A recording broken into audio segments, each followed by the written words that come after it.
இன்னைக்கு நான் உங்களுக்கு ஒரு சூப்பர் கதையை சொல்ல போறேன். நம்ம சோட்டா பீம் ஒரு மினி அட்வென்ச்சர் பண்ணின கதை தான் இது. ரெடியா?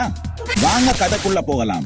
ஒரு நல்ல வெயில் நாள்ல டோலாப்பூர் கிராமத்துல சோட்டா பீம் அவனோட பிரண்டஸ் ராஜி சுட்கி ஒரு குரங்கு சூட விளையாடிட்டு இருந்தான்.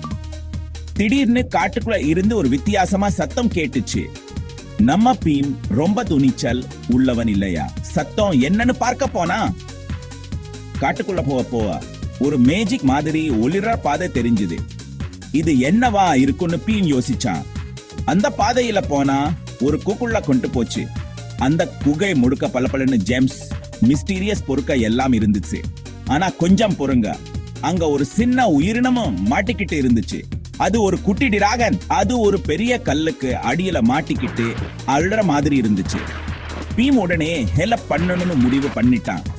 அவனோட பள்ளத்தை யூஸ் பண்ணி அந்த கல்லை தூக்கி குட்டி டிராகனை காப்பாத்தினான். அந்த குட்டி டிராகன் ரொம்ப சந்தோஷப்பட்டுச்சு.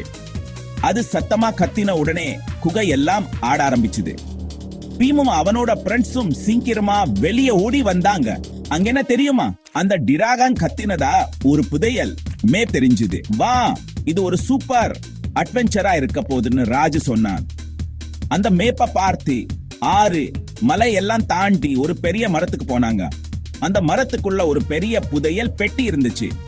பீமும் அவனோட ஃப்ரெண்ட்ஸும் அந்த பெட்டியை திறந்தா அதுல தங்க காசுகள், ஜெம்ஸ், ஒரு மேஜிக் அமிலெட் எல்லாம் இருந்துச்சு.